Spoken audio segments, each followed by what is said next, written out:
150 বছরের ইতিহাসে এই প্রথম এবার শীতের উলটপুরান আলিপুর চিড়িয়াখানায় তৈরি হচ্ছে ওয়ার্ক ইন ওয়ে মানুষের জন্য খাঁচা। আলিপুর চিড়িয়াখানায় এবার দর্শকেরা ঢুকে যাবেন খাঁচায়। কাচের তৈরি খাঁচায় প্রবেশের জন্য অতিরিক্ত মূল্য দিতে হবে না। চিড়িয়াখানায় গেলে একবার খাঁচায় তো ঢুকবেন দর্শকেরা। এতদিন যাদের খাঁচায় বন্দি দেখেছেন সেই পাখিরা মুক্ত, আর বিশেষভাবে তৈরি হচ্ছে গ্লাস অ্যান্ড ক্লোজার।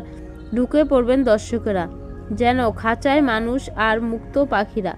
শীতের মরমুরে শুরু হচ্ছে ওয়ার্ক ইন ওয়ে। 60 মিটার লম্বা এবং প্রায় 4 মিটার উঁচু কাচের তৈরি খাঁচা। খাঁচায় হেঁটে যেতে মুক্ত বিহঙ্গদের দেখবেন আশেপাশে। দেশ বিদেশের প্রজাতি পাখি থাকবেন এই এনক্লোজারে। প্রায় 150টি পাখি রাখা হয়েছে। খুব কাছ থেকেই পাখির সঙ্গে তুলতে